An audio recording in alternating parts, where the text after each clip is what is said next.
There we go. And I think we have gone live. I'm checking my box for focus.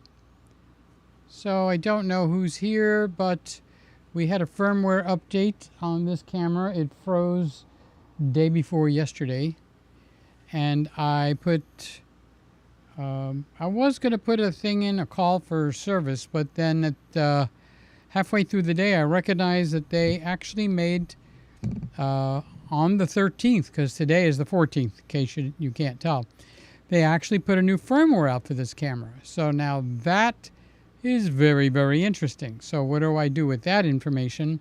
I'm not quite sure. So I figured I'm going to run this camera. I went live last night. I went live night before. If it locks up one more time, boom. I'm either going to put in to change the camera, or I'm going to call Nikon. I'm going to call Nikon about a Panasonic camera. So I'm just using it more than I normally would use it, and that's what I'm doing. So I think I finally tuned in the coloring pretty close, and now we're down to just fine-tuning anything that might need to be done. So I'm actually pleasantly pleased. Pleasantly pleased? Is that the right word? So I'm pleasantly pleased with the results, honestly.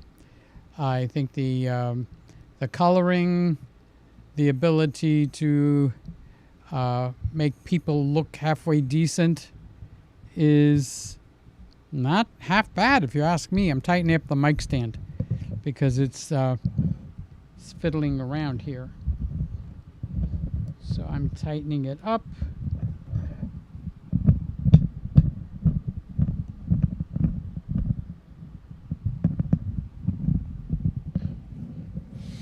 Okay. Now you should be able to hear me, and there should be no squeaks and squeals. So we are live, and we are rotating through the different cameras. So the main or mother camera, I just got out of the shower, so I just washed my face, so it should be redder than normal. So this would be a good test to see how the skin tones do with this camera here. I've actually found a few secrets to make the skin tones better, which is a little bit weird because they don't offer a whole lot. But I guess it was one of those things that I would call a God thing. Okay, so a God thing is a good thing. So here we are, and let's see if I can actually go to the website to see if I'm actually live and out and about. So that's an important thing to find out when you're live streaming. Okay, so I was kind of looking at the Leica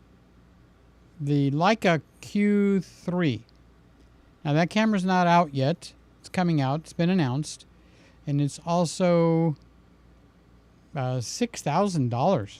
So we're not talking about someone that's cheap. We're talking about someone that's actually quite costly. Okay, so that is what we've got going on there. So let's go back over. I'm playing with Ecamm. So Ecamm is the software that I'm using to control all these cameras. There's actually 4 cameras in use right now, but we're only using 3 of the 4. So I've got 3 of the cameras as cameras that I would use. So when I'm sitting in the chair, this is the chair, okay? And then we have 1 camera that I use for when I'm standing up. So what's my plans for this camera? So I have to announce on the big channel, I have to make a video and announce that this camera is actually here. That the S52 or the S5 Mark II is here. Then after that, I'm going to do the standard walk of focus video. And I'm either going to do that in here, or I'm going to take the camera and go in the next room, which is the old Christmas room. But the tree is still up because nobody's going to take it down. So the tree is still up and it is sitting there. So it's very easy to just take this camera and go to the other room, pop it on a tripod, and record. Just record the video.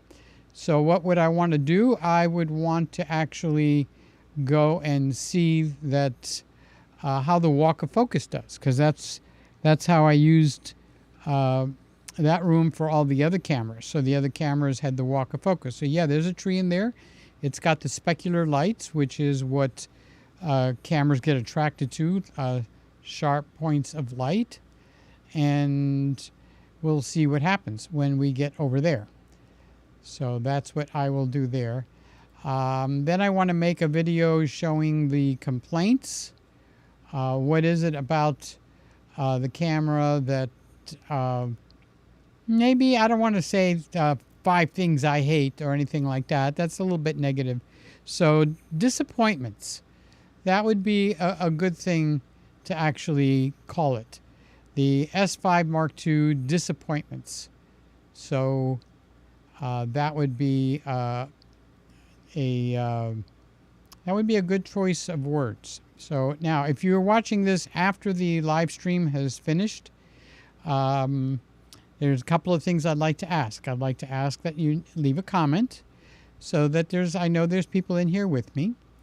And then the other thing I'd like to ask is if you're curious about any of the cameras, like the Q3 from Leica, which we'll get into in a moment, or if you would like to know about what other people are commenting, then I would say use the links in the description below. It's going to do 2 things. First of all, it's going to get you to where the camera is, either on Adorama or B&H.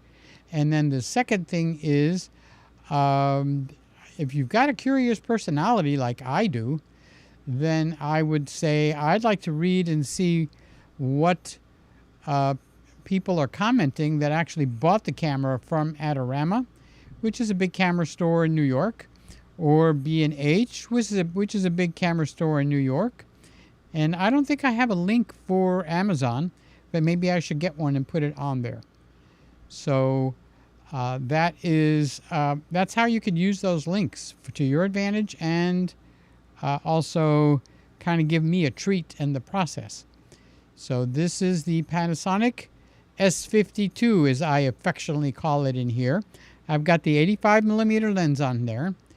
I also have an 85mm lens on here. This one's a Viltrox. On the S52, it's a Canon. So I do have a Canon lens over there. So you say, Peter, how can you put a Canon lens over there? Well, you can. You could get an adapter, and the adapter is a Sigma adapter. So it's a little weird because you've got 3 companies merging together to get the picture out. So what do the 3 companies have together? They're in cahoots with each other. They have an agreement with each other. So Panasonic, Leica, and Sigma are all 3 together. So when there's a new lens that comes out from Sigma, it'll actually say that it's got the mount for the Leica L mount, which is a very good thing, because that is what you want. You want the lens for the Leica L mount. But because they're in a consortium together or in a group together, they can consult with each other to help make the lens work properly and the camera and the lens communicate properly. So now the company is called Sigma. Now Sigma makes adapters for different cameras. It's called the MC21. If I don't have a link for that in the description, then I would say I probably should put it there, okay? But they have an adapter that you could put on the S52. And on that adapter, you could put Canon EF lenses on there. So why is that important? It's important because I got a lot of Canon EF lenses. That's why it's important. So I could take the EF lenses that I have, like the 85 millimeter lens that is on there now. It's a Canon EF lens. So that's for the Canon DSLRs, not the new RF. But for the Canon DSLRs, I can actually put those lenses on here. So you could change lenses. Now, the Leica Q3 that I've got mentioned, I believe, in the title. Let's see, what did I title this thing? Let's take a quick look and see what I titled this. I titled it Leica S5 Mark II Live on the Air. Well, I was just kind of like looking at the Q3 from Leica. That's why I mentioned it. I think it's kind of on my mind. So the camera that you're actually looking at right now has got a Canon 85 millimeter 1.8 lens. And the 85 millimeter 1.8 lens is a Canon EF mount. So the Sigma, MC21, is the adapter that's allowing me to use this lens in full focus mode. So if I lean in like this and I look at you and say, how are you doing? Okay. Oh, I'm on it. That's this camera. Now that one's the Viltrox. Okay. No, that's the SZFC. So that one also has a Nikon lens on it. So we got mounting adapters that allow us to mix and match. Now the curiosity that comes in is, how do these things work? Do they work well or they don't work well? So that is the biggest question that we've got going, is how do they work? Because that would be the important thing, and that is to see how these things work with each other, okay? So this is what I started to lean forward, going forward in my chair, and it needs to keep me in focus, even though I'm leaning forward. And then if I put my hand up in front, it needs to focus on my hand, which it did. Now, if I take my hand away, it needs to go back to my face. Now, if I come back and I sit in the chair, pull the mic back up to me here, now I could see a little bit of how the focus was handled. And honestly, from what I could see here, I'll watch this after the fact, what I can actually see here is that it's handling it very well. And in my mind, it's a little bit of a surprise. And the reason that it is a surprise is because there's too many companies involved to get autofocus going, and it's a new autofocus system. So you've got a brand new autofocus system from Panasonic, and the best thing to do is to actually put a native lens here. So the best thing to do would be to get a Panasonic lens and put it on the Panasonic camera. But Peter didn't do that. What did he do? I actually took a lens that is not a Panasonic lens, which is a Canon lens, because I have Canon lenses, quite a few of them. Now, the problem becomes, how do I bridge the gap between a Canon EF lens designed for one of the older Canons, and how do I get that to go on to here? Well, that's where the what is the name of this? It's the M21 Sigma adapter for the L mount. So now suddenly all my wonderful little Canon lenses, they can come here, which is absolutely awesome. It is a wonderful thing, okay? It gets me excited because I've got the 85 millimeter, which we're watching. I've got the Canon L lens, 50 millimeter 1.2 L lens. That's exciting. So not only can I use that for video, I can also use that for still pictures. So this camera is proving itself to be quite good. And it's working better than I expected, except for that one little freezing event. So don't know why, okay? I've got a couple of hints, but I want to make sure we don't have a repeat of that, because I bought this as an open box special from B&H, okay? So it's a 10 plus open box, which means they've got it labeled it good as new. So, or like new, one of those.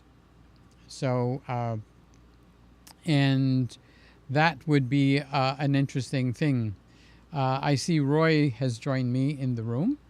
I'm going to work out when these chats are on one day.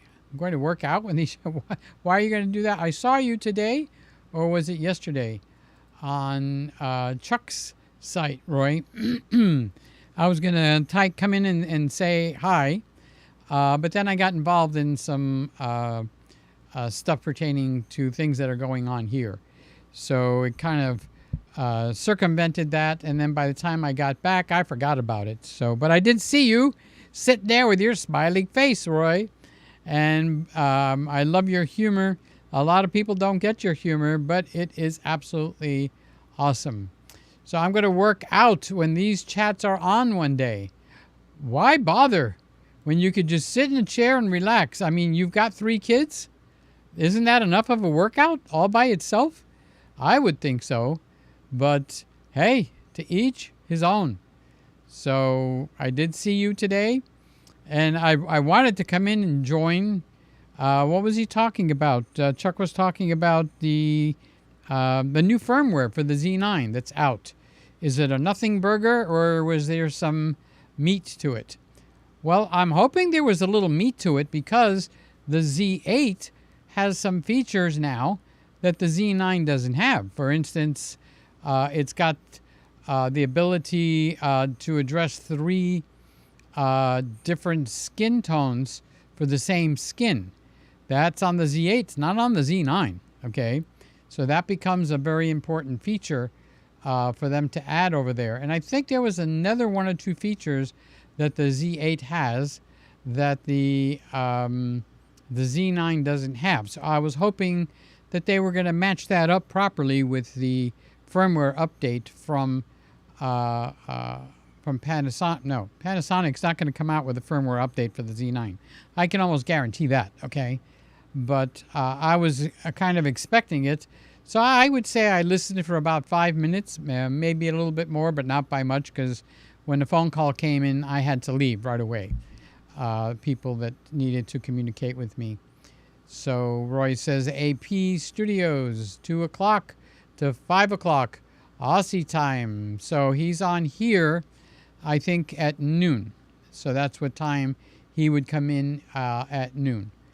So I've broken the barrier to get the Lumix S52, the secrets to it cracked, so I can get the coloring and the depth, because I was compressing the image so much that the depth was kind of lost in the process.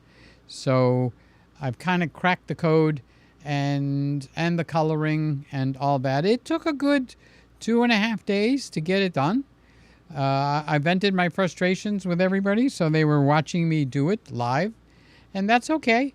It's good for people to see that that's what was going on, and that isn't a big deal. Roy is answering me, it's good, but I'm not impressed with the new firmware. I've used focus traps for many years, but it's easier. So focus traps is something I wasn't even had in mind. I want the new skin tone stuff that they've got on the Z8. But you've already bought the Z8, so you actually have what I'm talking about. It's already in there, unless you have a Z9 also. If you also have the Z9, then you got both of them. But I do know you said that you even connected your Z8 over to the computer so that you can actually use it as a webcam. Probably the most expensive webcam that you've had, but I don't think you could do much better than buying the Z8. I think the Z8 is the top of the line. And that's the problem. There's so many that are really nice, like this S52. So Roy says the S52 is making a nice, clean image. Yeah. Wouldn't you say I kind of cleaned this up and got it really honed in? It took a little longer. As a guy that does this often, I get so many cameras through here. It made it a little bit harder for me. So I ate dinner, I took a shower, which means my face should be more rough now, because when you take a washcloth and you wipe your face, the red spots come out, and and all this. I didn't shave, okay, so that would have made it worse. So you have the Z8 and the Z9. Okay, so you got both. So why are you using the Z8 as a webcam? I'd be using the I'd go right to the head of the class. But I guess because one of them is newer, then bing, bang, boom. That's the one we're going to use. So I haven't had any hints of freezing. So I think it was a nothing burger, a one-off. But I am definitely using the camera heavily to actually try to make it show its colors. Because if it needs to go back, it's now I've got probably 22 days left in my 30-day thing. So that's what I'm doing. So I'm guessing Randy is out and driving around. He's up to over 750 videos now. And the one he just did on the E10, the Sony E10. I have an E10 in here, don't I? Yeah, I don't know where it is, but I got one in here. Oh, I see it. I have it on the battery charger. All right, so it's on the battery charger. Roy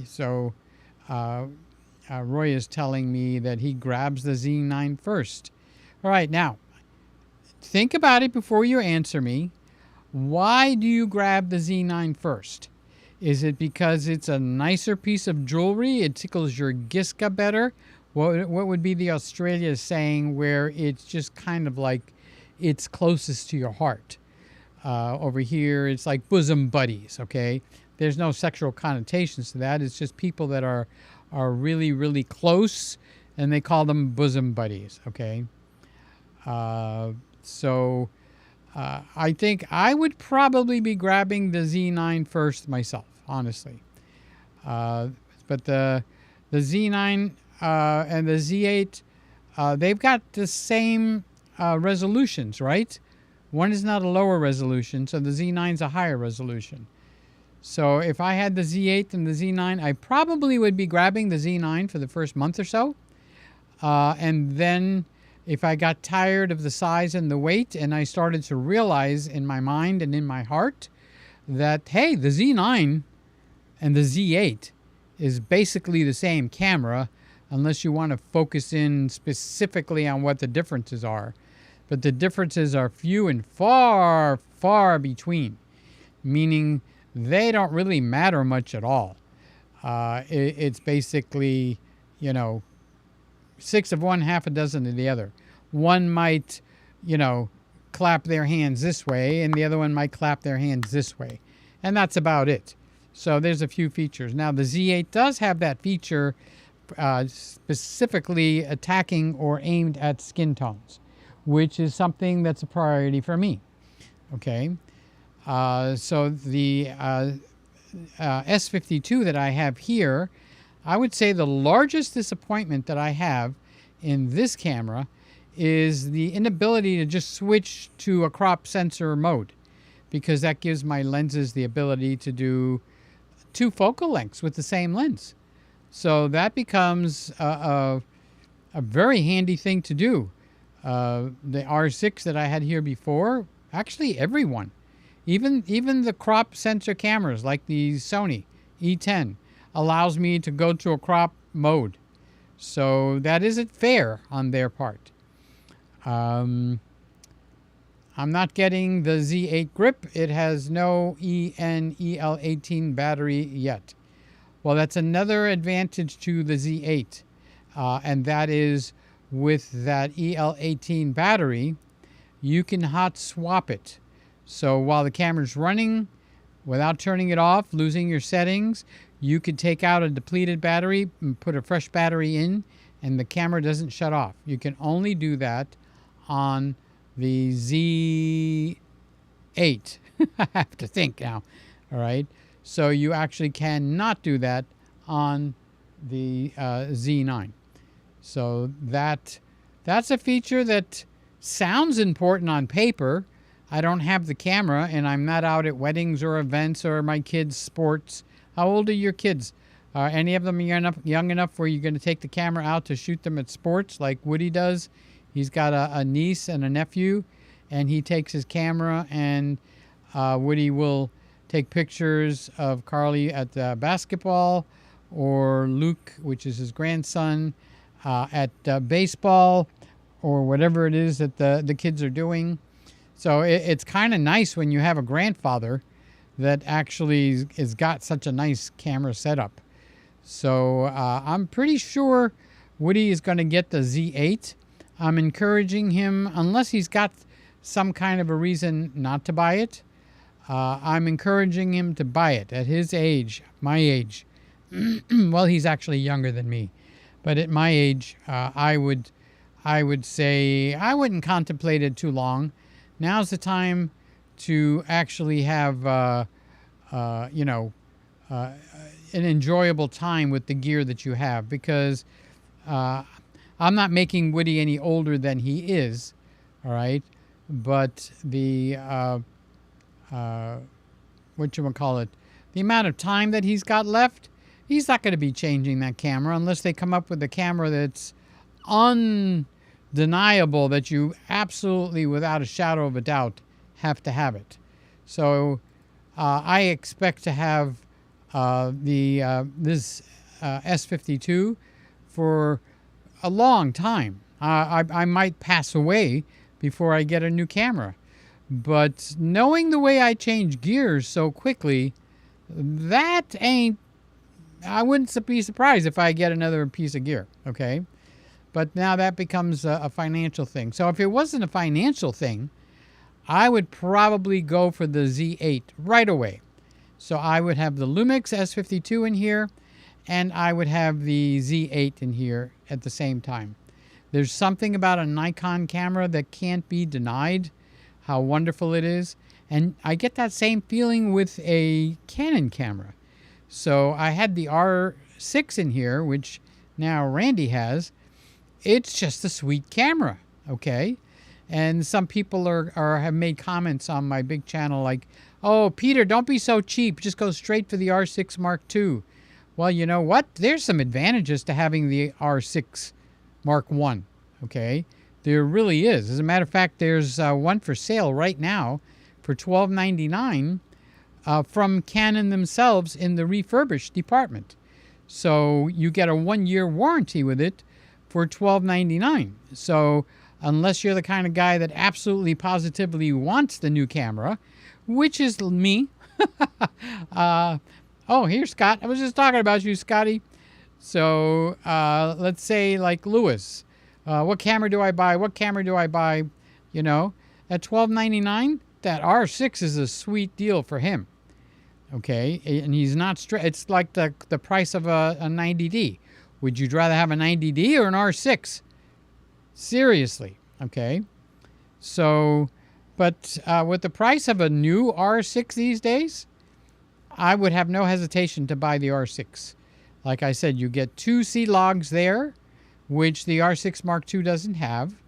And I figured out how to handle all those C1, C2, C3 presets that are important to my world. Okay, now other people like Shane in Australia, he doesn't use those very much that I know of, okay? And he might start to use them. They're very handy because there's a number of things you could do. You can set them for a particular job that you're on where you need to switch back and forth really quickly. Or if you're into video a lot, you could set one of them at 24p, one of them at 30p, and one of them at 60p. And you can go back and forth. And you would say, Peter, why would you want to use those different Ps? Why do you want to P a different way? Okay, well, there's different ways to use that frames per second. Okay, it's not only like pick one that you like and that's what you want to stick with. Hi, Woody. Hello again, Peter. I'm trying to use this camera as hard as I can because I need to know if there's a glitch in it or not. And I'm going to have fun doing it, right, Woody? Why shouldn't I have fun doing it? So as long as you come in and say hello. I was just talking about you, I would say about 5 minutes ago. I was talking about Carly and Luke and how it's got to be really wonderful to have a grandfather to be able to go to Carly's basketball games and Luke's baseball games, and I don't know what other sports that Luke was involved with. But you have a grandpa that's really good at it. You told me what they call you. I think it was Papa or something like that. I've heard that. In Greek, it's Papu, okay? And Yaya is grandmother. So,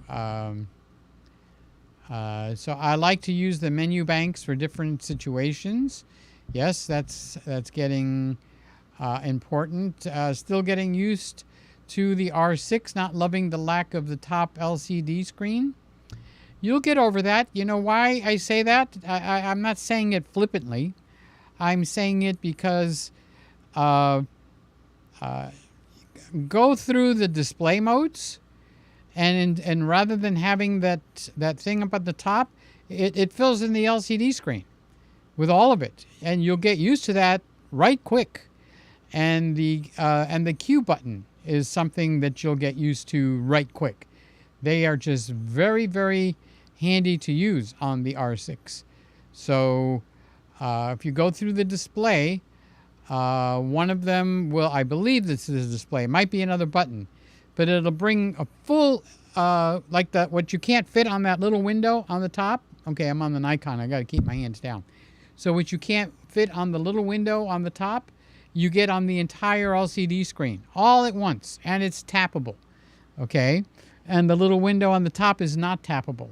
So that is just an adaptation, okay? So I understand venting, because I do the venting. Like right now, I'm venting over the fact that on the S52, I don't have a crop sensor mode for still pictures. Like I just took this off of here, and you see how easy it was to put it back on. So I have fine-tuned the coloring, and I have broken through the coloring on this camera in a way that makes me very happy now. Okay, I basically have found a workaround for not having a clarity slider. So Peter, what did you do? I'm not going to tell. It is now proprietary. How did I dumb down the skin tones on this camera that doesn't have the tools for me to dumb down the skin tones? So that's a secret. That'll be in my course. I have to think what to do with that information. So yes, I'm a big proponent of the Q button. Oh yeah, the Q button, and find out how to get all the settings up on the LCD at the push of a button. It's doable because I used to do it. It's just I'm running too many cameras all at once and I can't remember them. And I'm right now in the process of trying to remember menus for this S52 when it comes back around here. Okay.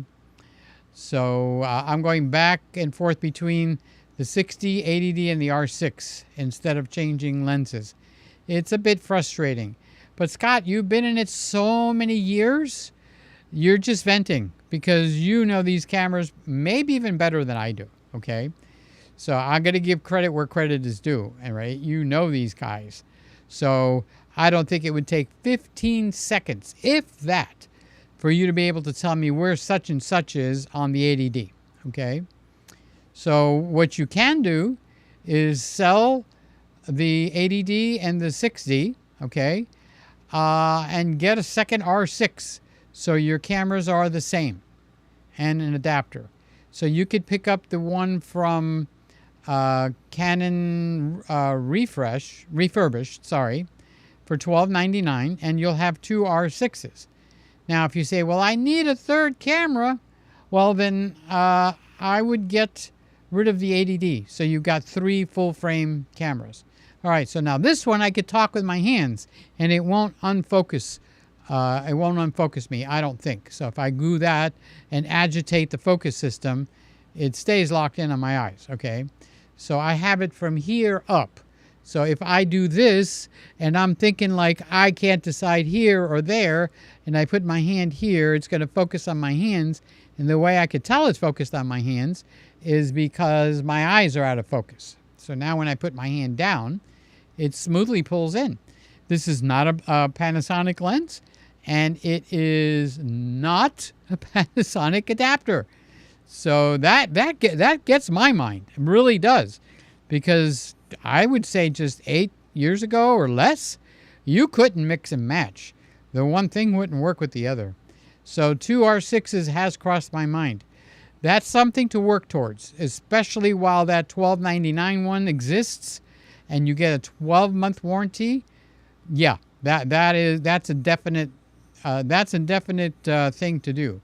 As a matter of fact, I like the R6 enough where if my credit cards were open right now, which they're not, I would probably pick that $1,300 because the 80D was $1,300 when it came out. Then the 90D was $1,300 or $1,400. So an R6, $2,500 when it came out, and now $12.99 with a 1-year warranty from Panasonic and having been combed over by the refurbished department. Oh yes, baby. That, please, God, open my credit cards up again. Yes. Well, actually, what I would actually do, if I could say actually enough, okay, I think I would buy a native lens for this camera. So I would have one native lens, because if I called and said something to Panasonic, you know what the tech is going to go, oh, well, you don't have a Panasonic lens on there. That's why it froze up. It's the M21 adapter. It's the Canon lens. That's why the camera froze up. All right. So, but if it happened with a Canon 50mm, which I think they got a used one for $299, I'd snap that one up in a heartbeat too. I better keep my mouth shut. Somebody's going to buy it. So, does the Lumix have a Q button? Oh, yes, baby. The Lumix definitely has a Q button, and I'm in there all the time. I think you're going to love that Lumix over time. I wind up very attached to the cameras that I'm using, to be honest with you. It was actually hard to let go of the R6, especially you get like a feeling towards the camera when you overcome obstacles.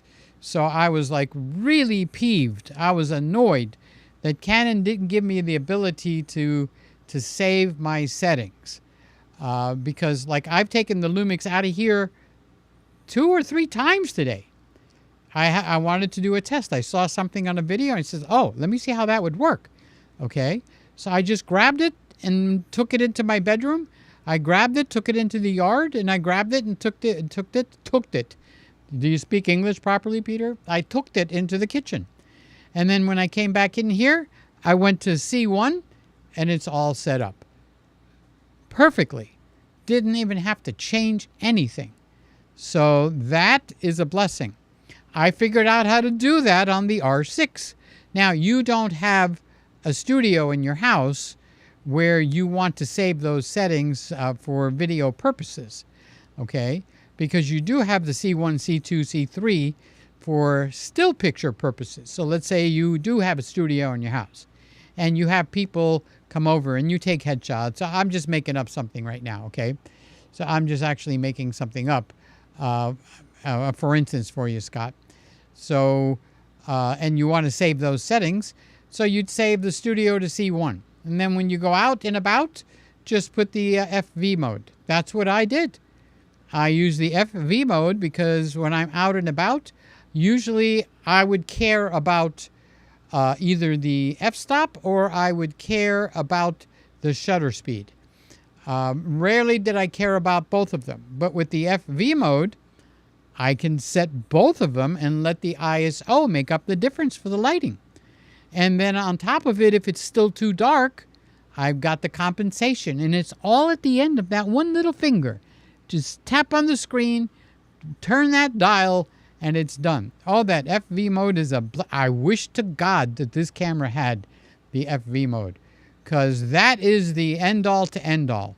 You listening to me, Panasonic? We need a clarity slider.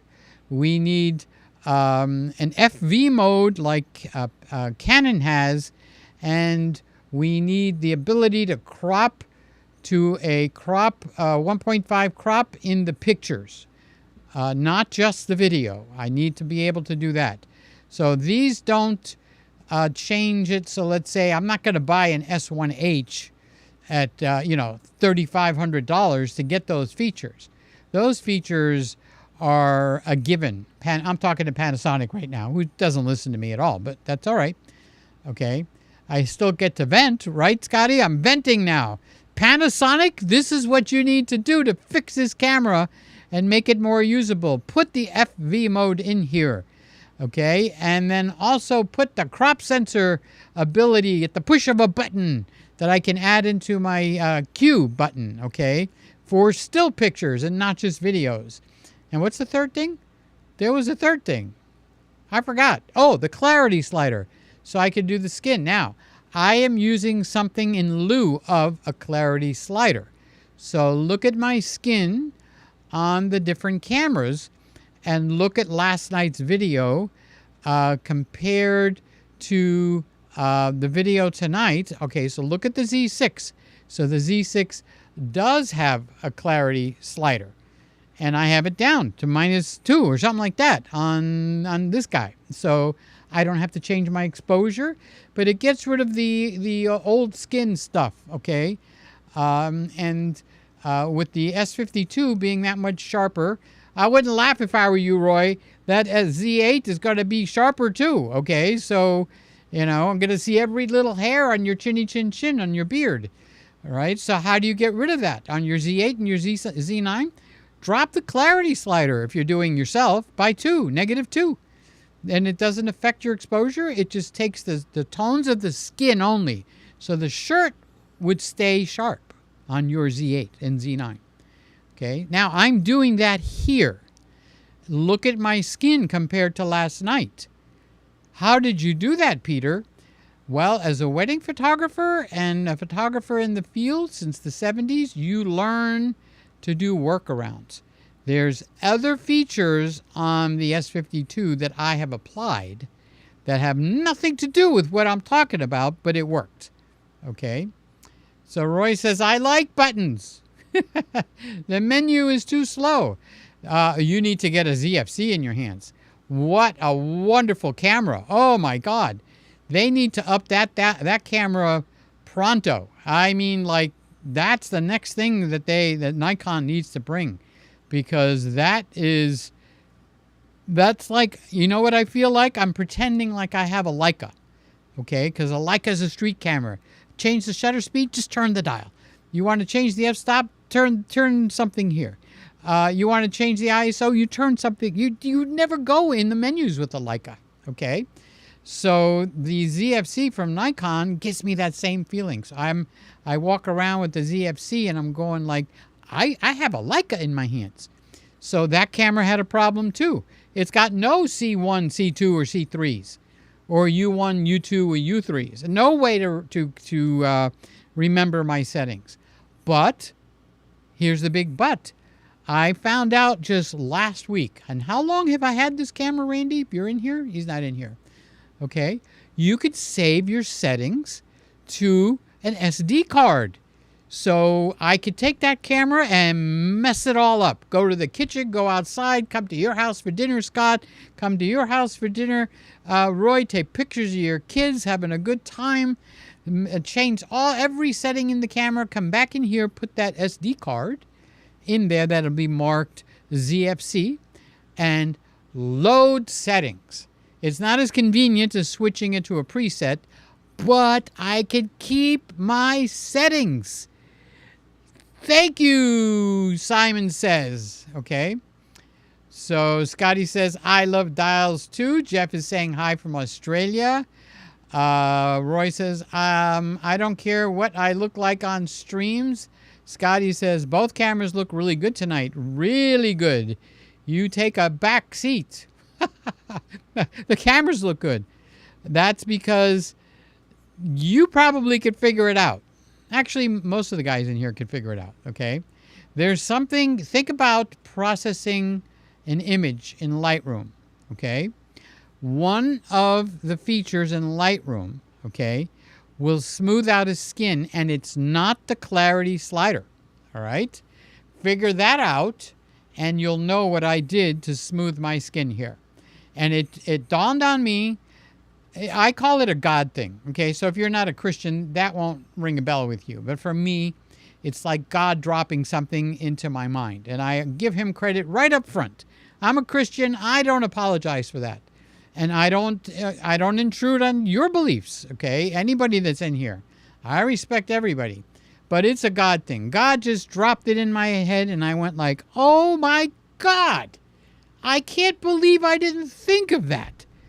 And I came in here and adjusted that setting, and all of a sudden, I don't know if it's as good. So let's go over here. Okay, let's go over here real quick. Okay, I don't know if it's as good as the clarity slider, but I could tell when I put them side by side, I'm ding dong happy. Okay, I am ding dong happy. I don't have that overly sharp skin, which if I was 25 years old, I would say fine. Like Raymond's not in here, but that boy, he's 30 years old, okay? His skin is gorgeous, all right? So there's nothing wrong with his face, and he needs to flaunt it. But I'm going to be 70 years old, and there's like age spots over here. See them? Wrong side. Over here. This is age spots.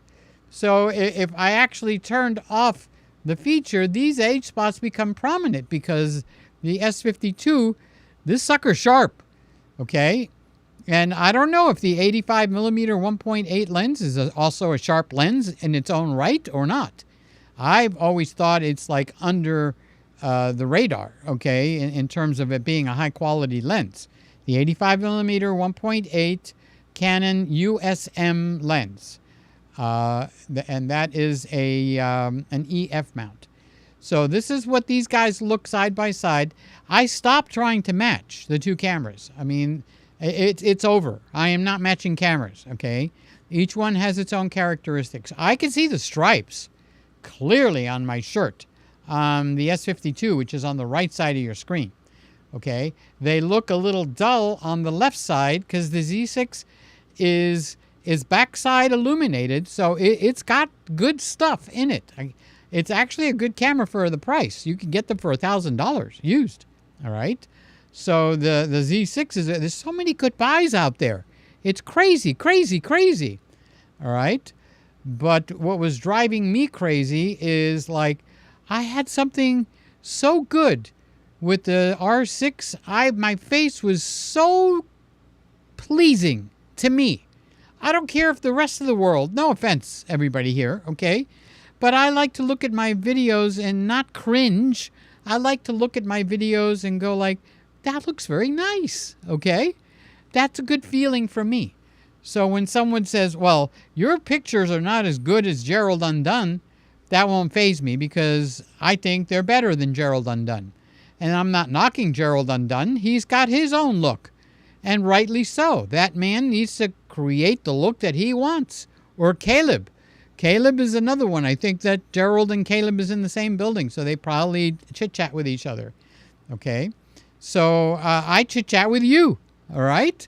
And that's why I come on here and I chit-chat with you guys. So Scott says, Neutrogena for men. Get rid of those wisdom spots. I like the way you named that. I have Nivea for men. It's a blue bottle, Nivea for men. And I use that in place of aftershave. And actually my skin looks really better. It's a moisturizer. Is it Nivea or Nivea? Nivea, I think it's called. But Neutrogena is another name that I know, okay? So those are moisturizers. But what needs to be done is some smoothing action, okay? I've got to wash that gray right out of my hair. That's what that song was. So Roy says, the S52 is at least as good as the Z6. Those are the compliments I'm starting to look for. And I'll tell you why, okay? Because a few years back, I used to get a lot of compliments on my the camera, and it was the GH5 that I was using, all right? So I was getting compliments like a drip, like a camera. A coffee, a drip brewing. So every week or so, there'd be a couple of comments like, your pictures always look so good, Peter. So that, I don't want to say I'm egotistical. Maybe I am a little bit, okay? But coming from a photography background, I like when I hear that, okay? That means that I'm able to use my skills to up the quality and not look like somebody from Tampa. I don't know anybody in Tampa, so I'm trying not to hurt anyone's feelings. But when a person will go out of their way to tell you that it looks good, you know you're onto something. So that actually increased more compliments when I got the Sony A7S. Yeah, it was just the A7S, all right? No, it was the A7 III, all right? So not the S3, the A7 III, the 2018 or 2019 camera. That camera has got a very sharp look, and it also has something to help you with the skin, okay? So then that camera left, and now I would say in the last year or so, I haven't gotten any of those compliments anymore, okay? And that means, and I could tell, it just doesn't look as good as it used to. So if I go back a couple of years and I look at my videos, I go in my own mind, I wish I could have that look again, honestly. I'd like it to look that good all over again. So let's get back over here. I'm kind of forgetting to talk to you. Jeff is saying hi from Australia, Brisbane. Hi, Jeff. Thank you for coming in. I know I read Roy says he doesn't care what he looks like on streams. I'm a little more vain than you, okay? And it's not, wait till you're going to be 70 years old. You might still not care, okay? Or you might, I don't know. But I can't be you, I have to be me. That's just the way I look at it. So it's something I work at. I'm not obsessed by it, but when I look bad, then it pops out at me because I will watch a lot of videos at night, okay? And then I'll flip past my video and I go like, dang, you be ugly. I don't want that, okay? I want my videos to look good. I'm a retired photographer, not really a videographer, but I've morphed into a videographer, okay? So Scotty says, yes, I like dials. Yeah, they're fun. Makes the camera so much fun when you got dials. And just when you got dial, too. I use the dial soap. Peter's doing jokes. You take a back seat to no one. Thank you, Scott. He's just making me feel good. I know it. I know you're just making me feel good, okay? So Roy is saying your ZFC is showing a bit dull. I can live with that. It's a lower quality camera, okay? I'll take a look at that, but there's no priority on that one, Roy. It's just going to be itself. Actually, it's doing better than I expected for it to do, which is not a bad thing. The big surprise is what I look like last night till tonight is one step forward again. And what I have added is the ability to do skin smoothing. So my face is now popping on the S52 just like it is on the Nikon. I can actually say hesitantly, I might think I like the way I look better on the S52 over the Z6 now, which is something I didn't think was going to happen at all, okay? So, yeah, I can see it. It's the brightness. It's the brightness. So over here, I'm at f2.8. Let's see if I go over here, if I can make a quick adjustment. I don't like to adjust right here. I like to adjust in the camera. So this way, if something happens, so now I just brought the brightness up just a little bit on this camera, the ZFC. So now the brightness looks about on par to the other cameras. So I'll take a look. Sometimes the reason is, Roy, jumping up by one ISO is too much. So you just gotta live with it. Okay. So with Ecamm, I have sliders, but the problem with that is I like Ecamm to be flat. So this way I can replicate this. Let's say I have to leave the house in a rush and I go to somebody else's house, I can come in and the cameras are all set up. Okay, but to change the brightness a little bit, Roy, it's not that big of a deal. So I just did it now, so I can live with that. Okay, so Jeff is going. I hear you talk about LUTs for video grading. Can I ask where do I get LUTs? Well, depending on the camera that you've got, there's free LUTs. So Panasonic has a bunch of LUTs for free. Canon has a bunch of LUTs for free. Actually, Nikon has a bunch of LUTs for free. So they're on the respective websites. And then, of course, it's a sellable item. So there's LUTs that you could go out and buy.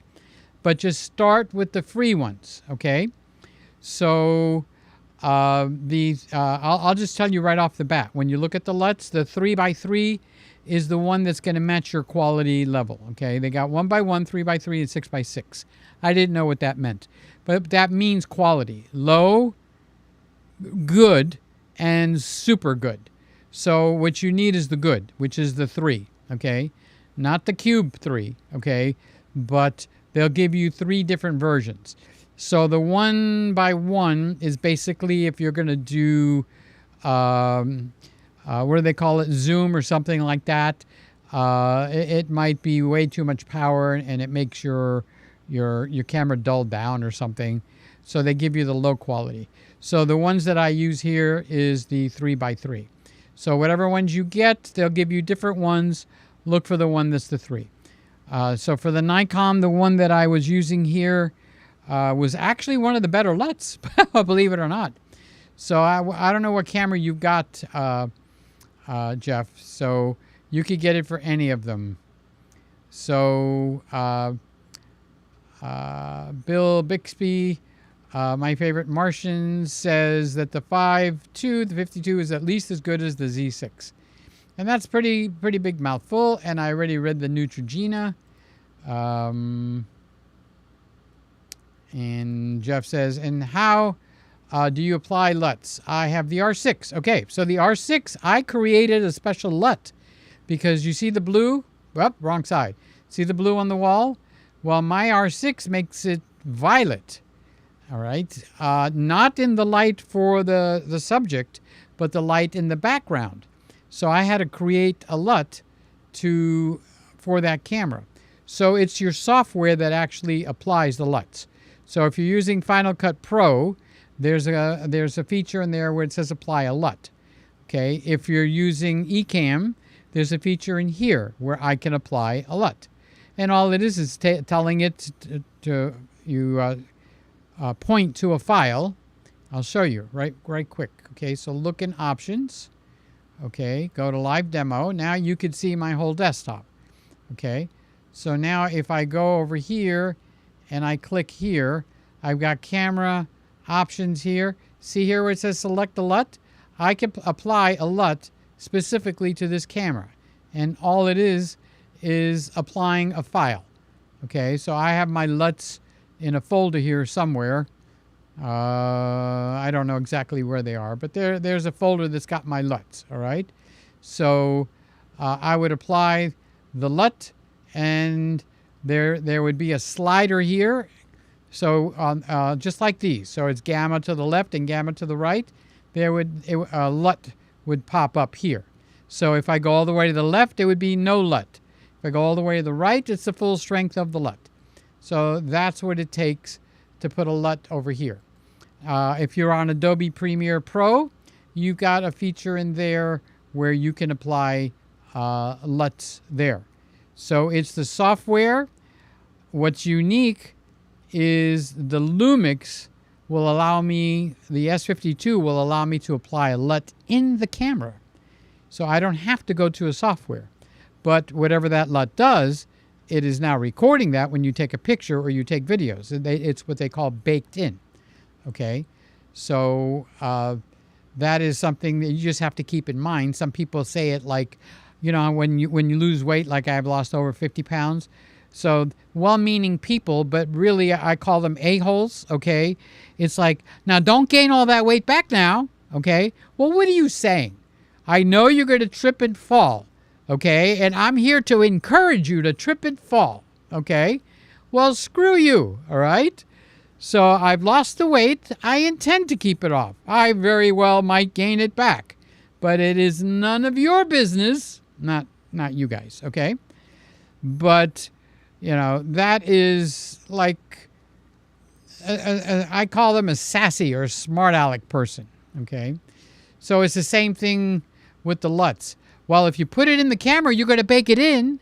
Oh, well, I couldn't figure that out, you know, on my own. I really needed you to tell me, okay? So, anyway, one day I'll tell you how I really feel. So, Jeff says that's how I apply the LUTs. So David is here with me. Love you, David. How you doing, big boy? Are you being a good boy, David? Okay. Are you being a good boy? What was that video you did with the gay day at the Disney World? Is a new hairstyle there? What happened to all the rest of that hair? And you only had that one piece colored. Okay. So I did see you. I stayed for a few minutes. And when was it? I think it was last night. So it wasn't live. How can it be live when it was dark outside and you're showing me sunny? So you were playing a tape. But I did see you. I did give it a thumbs up, I think, or not. Scotty agrees with Roy. So David is 365 days of surfing. So this is David. He's a hairdresser. And he's a good boy, okay? He's got a good heart, and he's got a good character. So, Funny's here. How you doing, Funny? Jello Peter here. You got that firmware upgrade we were discussing the other night. I wasn't aware. I mean, it popped up. I thought of you because I'm going like, was Panasonic listening to him? Was Panasonic hear what he said? Because the next afternoon, there was a firmware update. So either you knew something that you didn't say, or the coincidence is humongous. Absolutely humongous. Okay. So, Roy, it's this camera, the S52. Okay. On June 13th, and today is June 14th. So yesterday, we got a firmware update. That's why I'm running this camera a lot. I'm taking pictures with it during the day. I'm here broadcasting with it at night because when you buy an open box, they only give you 30 days. Okay.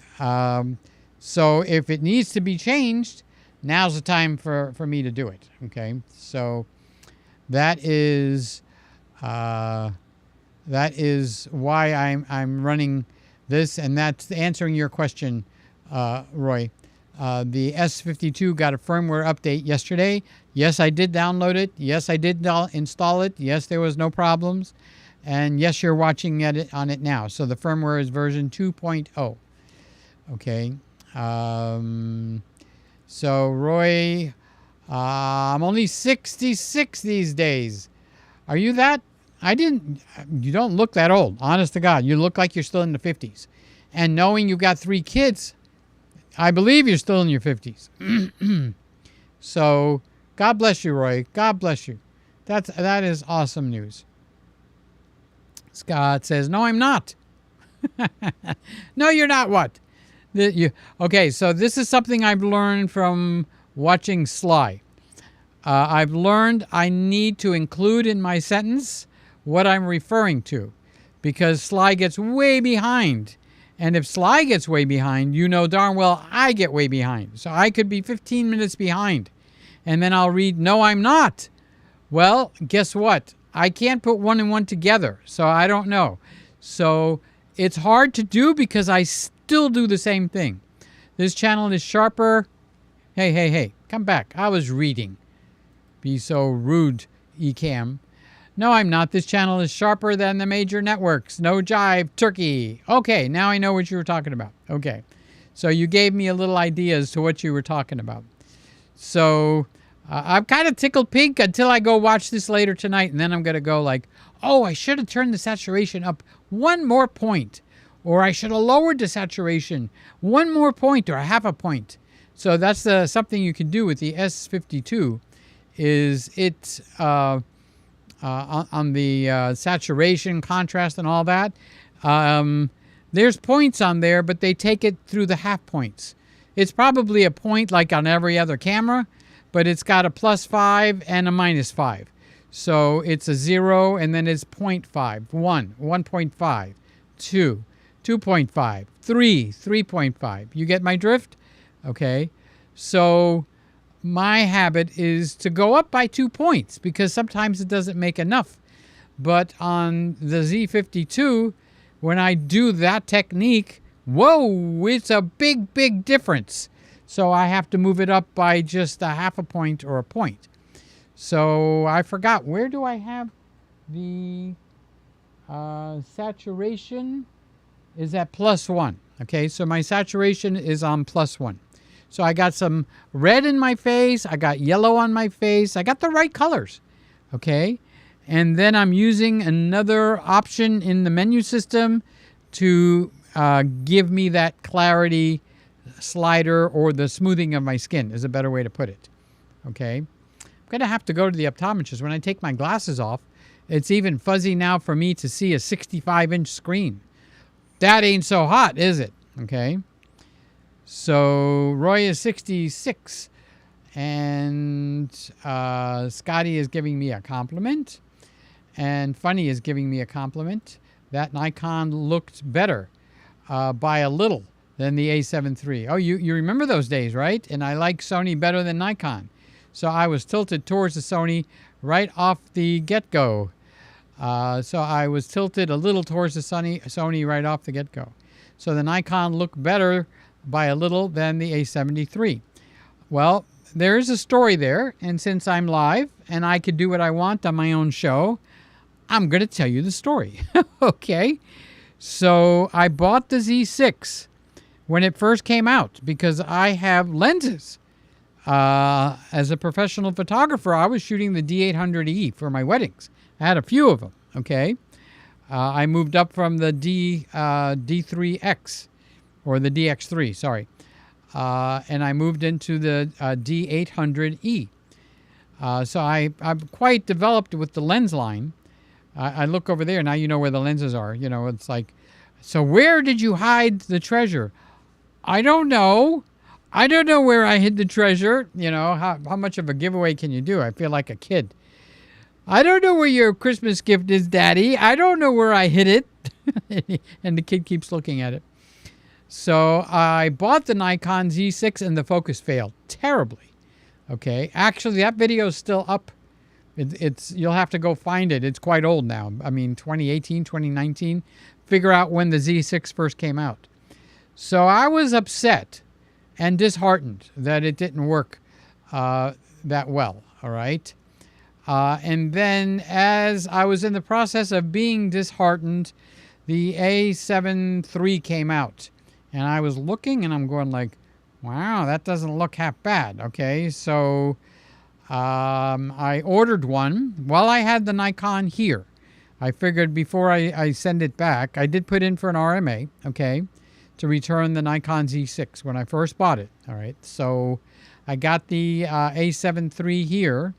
And what a difference. The A7 III focusing was spot on, and the picture was every bit as good as the Nikon, if not better. Okay? Okay, I'm going to use that RMA that I got and send the Nikon back. And I kept the A7 III here for 2 years. Then my friend Peter, okay, from the Boston area, said, you know something? Nikon just put out a new firmware, 3.0, and it just, the focus system is born again. It's reborn, okay? I said, you got to be kidding me. So at that time, I had already hooked up with B&H, so I was able to get cameras. So I had the A7 III, and that was my camera that I owned in here. So I ordered the Z6 Mark I, okay? And it came, didn't have firmware 3.0, okay? So I ran a couple of tests, and sure enough, focus sucked, okay? I don't want to say it sucked, but it sucked. for my purposes, it's not what I wanted. I want set it and forget it. The focus is just going to work. I mean, they'll all trip up, all right, for some reason, but I don't have to think about any of the cameras in here with their focus at all, except for the Z6, because if I move my hands, it'll capture my hands. So on this one, I have it so I could talk my Greek way with flopping my hands like a Greek will talk. The fish was this big, it was this small, it was this big. Is this big down there, okay? And it doesn't change the focus, all right? So, and that's because I have designated this area as my focus area. So that is what I've got going on. So I got the Z6 in again. It failed again, and then I upgraded the firmware. And it was like, whoa, Willie, difference of night and day. What happened? The Z6 focus is as good as the Sony A7 Mark III, at least in the Christmas room it did. I said, wait, hold. Hold the phone. What's the saying they got? Put the brakes on. All those sayings, all in one, okay? I was like stunned. So that from version 2 point whatever it was to version 3.0, you have got to be kidding me. So I played with it for 3 days, and I was like, yes, I could put all my lenses on this camera where I only have one lens for Sony. And it's a good lens. It's the 50mm Zeiss 1.4, not even the 1.8, the 1.4. So yeah, you could bet your bippy I had a really expensive lens. So I wound up buying the Z6. So I shipped the one I had back because I had to mull it over, and I go, no. Now I miss my lenses because I was playing with my lenses, and now I shipped the camera back to B&H, and no, I want my lenses back. So I bought the camera, and by the time the camera came in, they were already up to firmware 3.1. Now I don't know what they're up to, 3.4, 3.7, something like that. Roy, you want to look it up?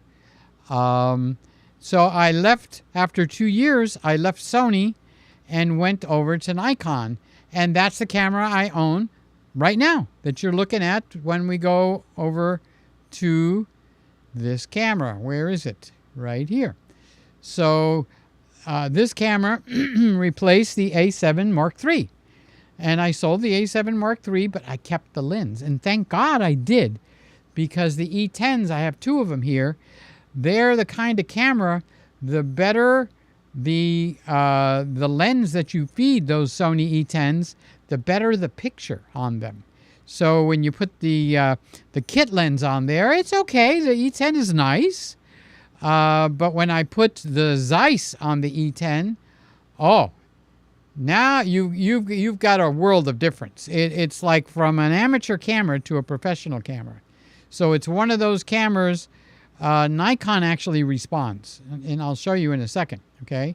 This one here responds. So I put on, what did I put? I put a cheap lens on, and it did okay, but as soon as I put this Canon 85mm USM 1.8 lens, this camera popped. Peter popped. The Peter popped, okay? So you're looking at the 85mm right now, okay?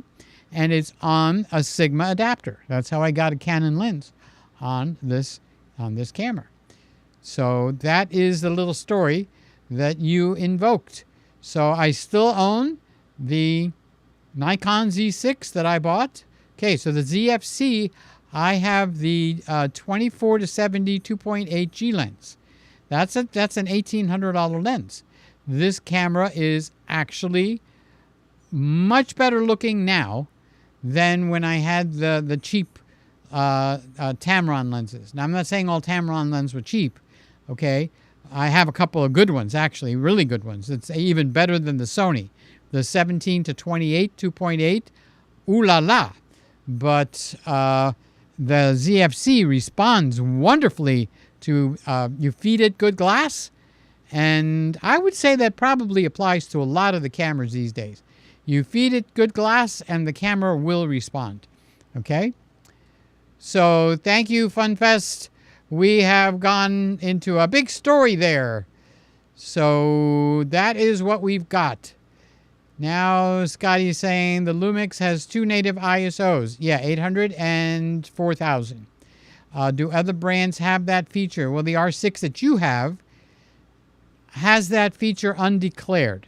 So there's a guy out there where he shows you the difference between ISO 2500 and 3200.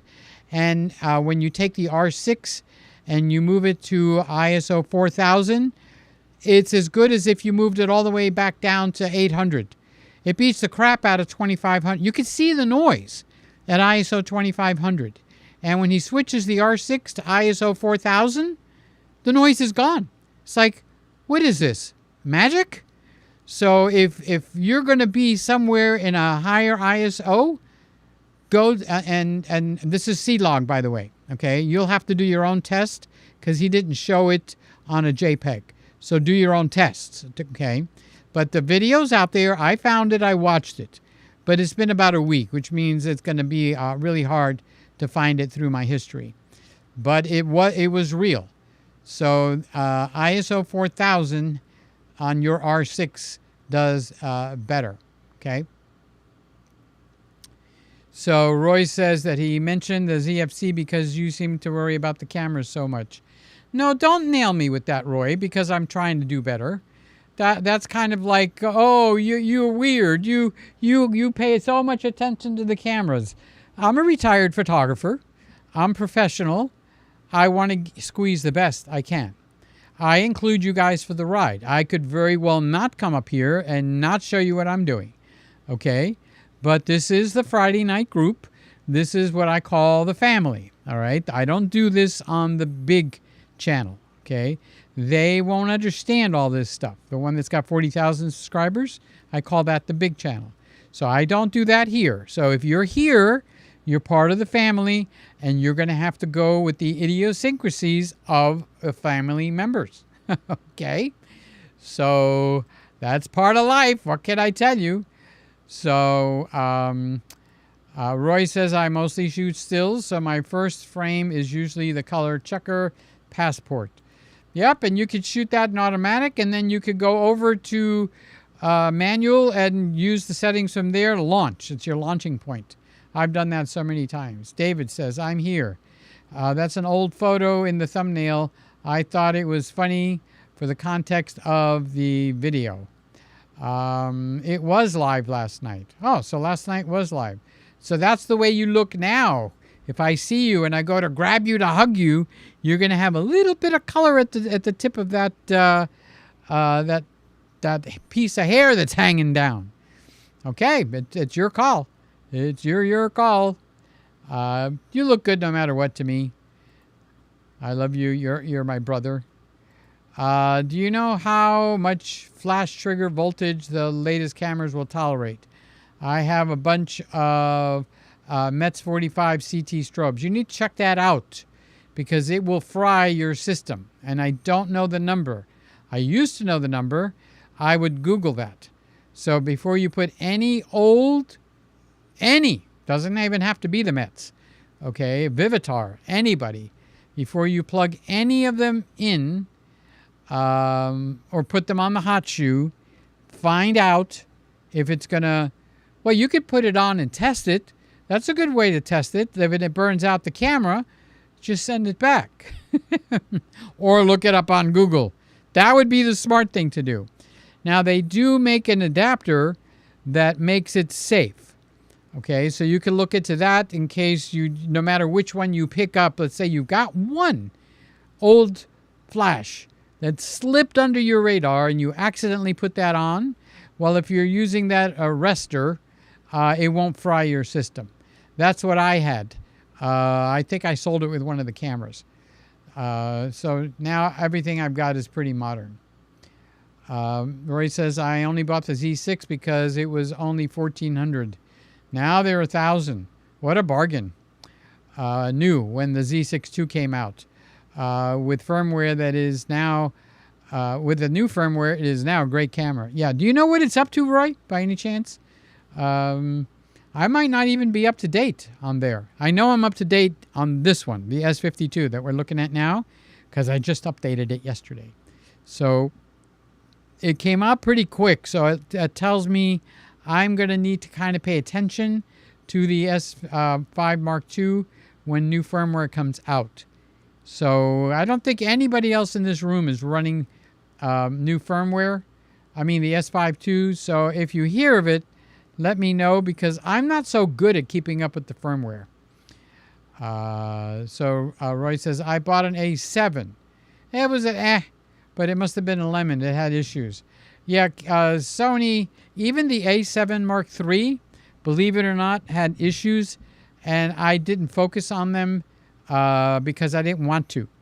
I didn't want to focus on the negatives of the camera. So it had a problem on the HDMI out between 4K and 1080, where it would send erroneous information. And it did it everywhere. It did it on 2 different Ninja Mark Vs. It did it on the Ninja Mark Nothing. And it did it into the Ecamm. Not Ecamm, the ATM Mini, the Black Magic. So it did have that. And I knew it had it, and I didn't bring it up anymore. So Roy says it's not 1800 anymore. So which one were you referring to? Because I talked about so many cameras in the last 5 minutes. I don't know. For stills, it's hard to find a bad cameras these days. For stills and videos. Anything that's 2020, let's say, and newer, it would be features that you, like I want the cropping feature for stills on this camera, and it's not there. Does it make it a bad camera? No. I was taking pictures today. God, they came out really good. Thank you, Jesus. So the Nikons have 2 ISOs. The spot between them is the only weak spot. So that's the new ones. Does my Z6 and your Z6 have dual ISO, Roy? Or is it didn't make it into the Z6 Mark I, the one that you and I both have, this one, right? So Roy's only 85% retired. So which 85% gets up in the morning? I think I could shoot senior portraits on my iPhone.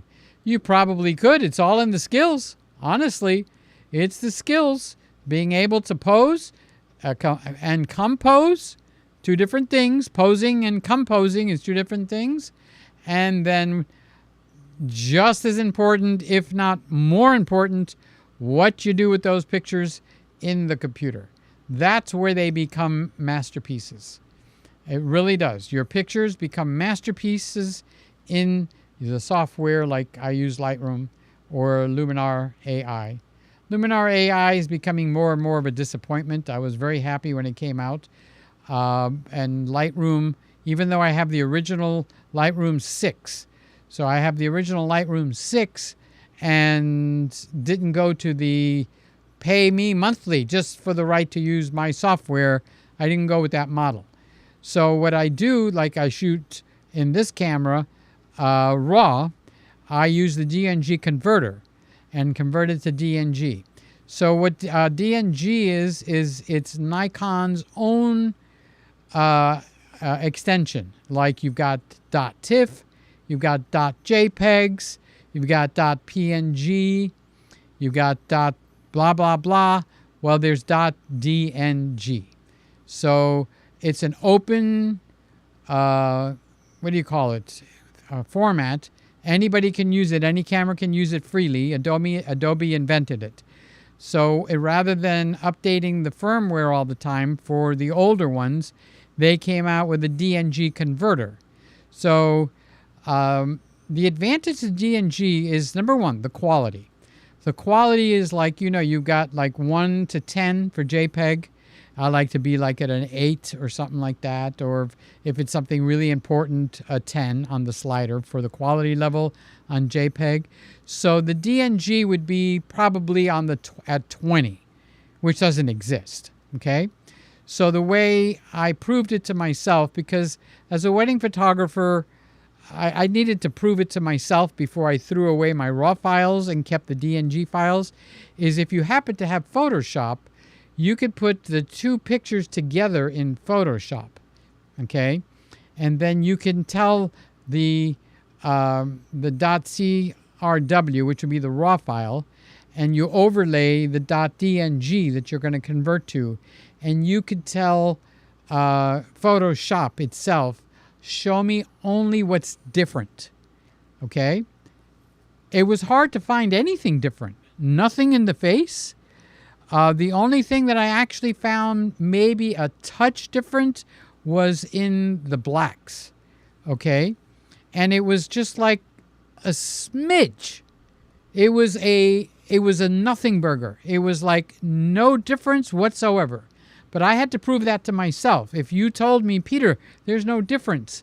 Well, as a professional wedding photographer, and I'm dealing with other people's photographs, you know, my own photographs, but I'm dealing with their pictures, I can't afford to go over to DNG. Now, the advantage to DNG is it's 2/3 smaller in size. So the size really cut back tremendously of the file of what's stored on your hard drive. But what good is it if you lose some of the very valuable data? So that's why I try to explain it to people. If it was a JPEG file, it would be like a +20. It's like a +10 is almost inconsequential, okay? I put up stuff on the internet, like on my website and stuff, at a +6 or a 60, okay, or 63 or something like that. A +10 is if I'm being super anal and I don't want any chance of anything being degraded. Well, imagine if you had the slider that went all the way up to +20. So that's what the DNG file is, kind of like a +20. There was a touch of difference, but nothing that would matter whatsoever. Okay? So that is what DNG does. Roy says, love those old Mets. Scotty says, paid close to $3,000. Yeah, the D30. Okay, it came at a good price for them. I think the Z6 is running at about 3.5. All right, I'll have to check that out because sometimes it's actually, you still have to teach me, Roy. How can I see what I'm doing now? And it grabs my hand. How can I stop that? I'm not aware of being able to define like I can here. I could do this and I don't have to worry about it changing over unless I go like that. Then it changes over and it does it pretty quick. Then I go back and it drops back in focus.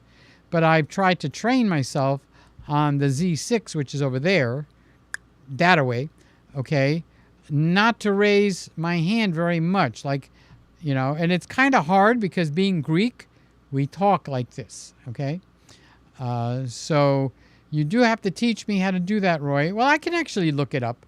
I could Google it. How do I define I want to keep, you know, face and eye detection going. I don't want to turn that off, okay?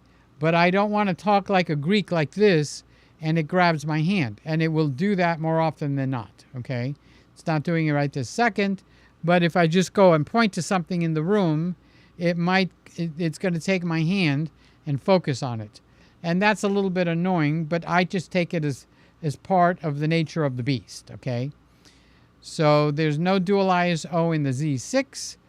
Roy says 15% of me gets up to earn $50,000 this year. Good for you. Yeah, DNG is a digital negative something, but it's open. So there is a camera. Oh, the Fuji will, instead of shooting in RAW, it shoots in DNG, native, in the camera. That's how good it is. And Fuji is pretty anal in keeping high quality. So if you go to the medium format, what is it, the GFX 100S, it will shoot in JPEG and it'll shoot in DNG. So right out. And now DNG is an accepted format all over the place. So Luminar, obviously Lightroom, all accepts DNG as a like it was a RAW file. So they wanted people to migrate over to that. Roy says, I like PNG, TIFF, and PSD. JPEG loses quality every time you load or save it. It's kind of like, remember making a copy of a cassette of a cassette of a cassette of a cassette of a cassette? Eventually, it's all tss, all you get is hiss. So you could do that over and over and over in PSD, DNG, and TIFF. I don't know about PNG. Is it the same way for that too? I know it's bigger than a JPEG. So I'm not familiar with what the quality level is, but none of the cameras shoot in PNG. So I never got into it, okay? So Roy says, I reserve giving lossy format files for art directors. Yeah, absolutely. And that's what TIFF files are for. That it's for old people that don't realize that TIFF is dead. There's no reason for TIFF, okay? You're far better off with a PSD file than you are with a TIFF file, because TIFF is like 80% hot air and 20% quality, where, and I'm not saying bad quality, it's good quality, okay? It's just, the rest of it is just absolutely not necessary whatsoever, okay? So a DNG is far and above better than a DNG file, than a TIFF file. So, but that's personal preference. You might come back and go like, Peter, I swear by TIFF files. Okay, don't shoot me, okay? I'm just telling you my opinion. So what I use TIFF files for is when you get that smart aleck groom, I want the original files. I don't want the JPEG files. Well, I'm not going to give him my RAW files because I'm not going to show him my mistakes or something I was trying to do, because he could ruin my reputation, okay? So I would convert my RAW files to TIFF files, already processed somewhat, not a lot, but I'm making sure that it doesn't embarrass me and something like that, because it's my reputation that's on the line, not the other guys. It's mine when I give somebody the files. So I would use the TIFF files because people recognize the TIFF file as, oh, that's an original high-quality file. There's others that are better than that, are not bloated like a TIFF file. But that's what they would do. That's what they would do. Okay, that's what I would do with it. Hey, Aaron, how you doing? I haven't seen you in a while. Oh, no, I did see you. I saw your show the other day. Hi, buddy. I do hope you're doing well. I'm sticking with the A7C until it breaks. It's a great camera. You know, Randy has an A7C. And every time he shoots with that, it looks better than almost everything else, except the R6 that he's got now. Okay, but he still kept the A7C. So the real upgrade to the A7C, or the A7C Mark II, is the Sony EV1 Mark I, the EV1, the ZV-E1. That's the upgrade to the A7C, now that I got all the letters. But you don't need it. The A7C is one of those cameras that goes under the radar, but it matches everybody else on the block. It's kind of like everybody comes to the fight, and it's like, who's that guy? He did nothing about it. Then he gets into the fight. Man, he packs a wallop. So, yeah, Aaron, the A7C, good. Do you think Apple Vision will change photography forever? Don't know, and I don't mean it as rude as it sounds. I don't really care. I don't think at $3,500 it's going to be something that the kids are going to go into, except maybe the rich kids. And it's, I got something you don't have. So it maybe when it comes down to, you know, $500 and it's available for the masses, yes. So at $3,500, you know, the Studio Ultra, which is $3,900, they're not taking the market by storm. Okay, the $2,000 one is the one I would buy. I'd up a little bit in there and then make it $2,800. So it's like when I say I don't know and I don't care, it's not with a negative spin. It's with I'm not going to give it the attention that it wants. It's basically for YouTube videos. I'm sorry, YouTube views. It's like, oh, let me show you this. And it's like, oh, we have to go see. So it's for YouTube views. But out of everybody that watches it, maybe not even one person's going to buy it. So I'm not going to waste my time until it becomes more mainstream. When it becomes more mainstream, okay, then we look at it. We all look at it, okay? So Scotty says, what do you think of On1 Raw? I heard it's very good. I haven't tried that in a while. What happens with those things, Scott, is they become tools. And it's like, just like I'm reluctant to change a camera, I'm reluctant to change a tool. I'm still back with the Lightroom version 6 that was purchased outright, okay? And I'm still using it. They must have improved it by tons by now, but I'm not going on the monthly payment plan. And they don't offer any way to buy a version that you can own. So you would look at the On1 Raw, you would look at Luminar AI, and there's another big one. There's another big name. I don't remember what it is. And you would take a look at those. I still give TIFF files to people having trouble loading more modern formats. That's what it's there for. But if they're having trouble loading modern formats, they don't know what the heck they're doing, because everything modern today takes PNG, takes DNG. I can't think of a single program, even fluky ones, that don't take DNG. So maybe maybe Australia's a little bit backwards, and you have to use that TIFF, and you have to give it to them because that's what you got to do, you know. And what's the saying, Roy? You got to do what you got to do. Is TIFF file bigger than a DNG file? Yeah, by 5 times. 5 times the size. And it's not giving you any advantage in quality, okay? And I told you how you could prove it to yourself.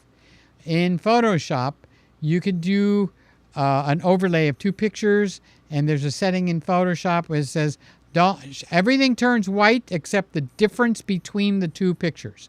You only want the difference. You don't want the same, because it'll show you the same also. You want the difference. You're going to say, oh, well, maybe in the whites or the highlights, maybe it doesn't get as much. No problem. Most of the screen is white. So it's what I call a nothing burger. So Roy is answering it much bigger. Sammy's here. Hi, big boy. How you doing? Just clowning around tonight. I'm trying to see if the camera's going to break or not before I have my time's up to turn it in. So I'm doing it with everybody. So I'm not just sitting here talking to myself for an hour. How are you doing? How's your brother? How's your mother? I keep asking. Do you have a dog? I'll have to ask you how your dog is. So Roy says, same thing I said. Apple Vision is too expensive. Peter is back to Lightroom. I've never left Lightroom. I use a Luminar AI also. I use them both, depending on how fast I want to go through a job. If I want to fly through a job, I'll use one over the other. If I can spend a little time with the job, then, you know what?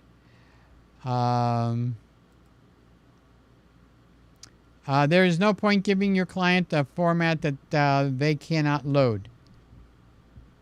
I can't have any disagreements. I concur with that one. But who's your client that can't load the modern files? That I would draw my sword, honestly. They would have to be inept, okay, to not be able to use what you call it? A PSD file, a PNG file, a DNG file. What else is a high quality file? But I wouldn't give them the raw file, okay? So I'd give them the TIFF file. Now, I haven't done weddings in years, okay? But you will get that groom that's a know-it-all, and he wants to have the originals because it makes him feel better. Because I'll give you a 10 JPEG. Nope, I want the original files out of the camera. Okay, you got it. They're TIFF files. My camera puts out TIFF files. Okay. Bum. I never learned Lightroom. I have an old version but don't want to learn something that has gone subscription based. PNG is good because it supports layers. But how's the quality in compared to JPEG? If I use that instead of JPEG, am I getting a little better quality? I know it's a little bigger file, so is it like a TIFF where it's just bloated, it doesn't give you any advantage? So Sammy, how's your cat, Sammy? How's the cat? So that's Roy. This is Roy's wonderful dry humor that I absolutely love. Yes, they are inept. They are art directors. Well, you know what happens with these people that are professional people? They get involved in the politics of their company. So I bring this to the table quite often. When years ago, if you worked for a company and something went wrong and you were only one of two people in a company that there's 100 people and they're all using Windows and you're using Apple and your files crashed, well, guess what? It's because you're using Apple, okay? So they blame that right off the bat. It's the same thing with the Z9 and the Z8. You're not going to find the Z8 being accepted on the field with the sports photographers because the Z9 exists. So if your picture sucked and it's because of you, they're going to say it's because you use the Z8. When there's nothing wrong with the camera, it is a Z9, okay? But you didn't use a Z9. Every other professional uses a Z9, and you're using a Z8. What's wrong with you, Jeremy? What's wrong? Why can't you get the proper camera to have what everybody else has? So that's the politics inside of a company. The Z8 is lighter. It does everything as good as, and some things better than the Z9. So, yeah, I'd use it, and I'd shoot them the bird when they would talk to me like that. But if I was 35 years old and I had a mortgage and 2 kids, I'd get the Z9, okay? Or better yet, I'd get the Canon, because that's what everybody and his uncle is using. But they're probably still shooting with the 1DX Mark III. Stupid as they are, they're shooting with that, okay? I'm doing some events soon that I'm going to be filming, and I will be choosing a DSLR mirrorless camera, going to try higher quality camcorder. Never thought I would say it, but yet. The camcorders, fine. Let me know what you find. I'm not going to color you one way or the other. You do what you need to do, and then tell me what your experience is with that.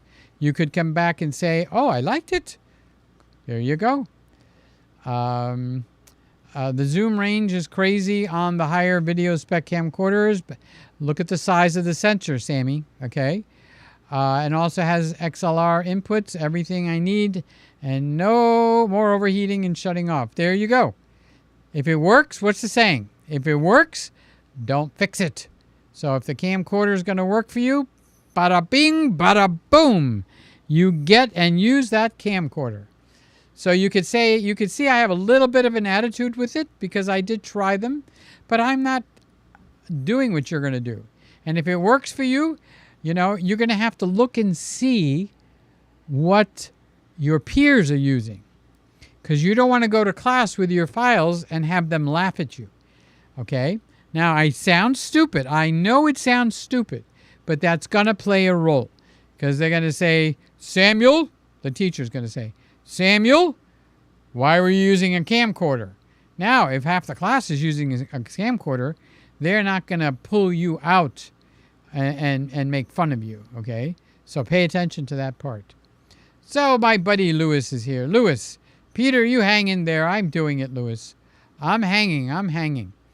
Okay, so I'm running this camera and running this camera and running this camera. I want to see what she's going to do. So we are 1 hour and 45 minutes. So Roy says, does anyone else I think the next generations of lenses will go power zoom. Okay, so he's asking you guys a question, and you guys can answer him. Sam is going, oh, I know you know. You're a smart guy. I know you're a smart guy. All right, we've gone an hour and 45 minutes. I am happy with this show. The camera hasn't frozen. We're not even stuttering. Smooth as a baby's behind. Okay, let's just, for grins and giggles, let's take a look between the two cameras. So this way I will know to go straight to the end of this video and make my comparisons and make a decision. Sammy says, Peter, I have many cameras already. I'm just helping out with some filming of events. And I wanted to test. That's where the fun comes in. Test, test, test. Absolutely. All right, guys. I love you. Thank you for being here. I had a good time. I hope we stimulated some nice conversation. And Sammy says, I have a kit of a camera already, so it would be all good. Yep, I agree with you. So, love you guys. I don't know if I'm gonna take a day off tomorrow night or if I'm gonna keep this camera with its nose in the ground. Keep it working. All right. Nobody said anything about a quality difference that they didn't like tonight, so that's a big plus. As a matter of fact, a couple of people actually made the comment that they thought that the Panasonic was looking good, so that's a plus. Okay, these two cameras are very well matched, so I'm going to look and I'm going to see. I'm going to know if you're kidding, if you're pulling my leg, Scott. I'm going to know when I look. Well, you're on different monitor also. So my love to everybody. If you're looking this on the reprocessed version, please leave me a comment, give it a thumbs up, use my links just so they get dusted off and get used. Not because you're going to buy something. And if you are going to buy something, please use my links. Do I have to say that? But just to dust the links off and keep the gears lubed, use the links. Go over to Adorama. Go over to B&H. Use the links. They record that every time it happens, and then they shove it in my face. Peter, you didn't get that many people clicking on your links, so click on the darn links. All right, love you. Have a wonderful Thursday. Maybe we will see you. See, I don't want to commit and then have people be upset if I don't show up. What happens to me is I get the urge the last minute to come in, and that's what happens. All right, love you guys. See you later. Bye-bye. Bye-bye. Bye-bye.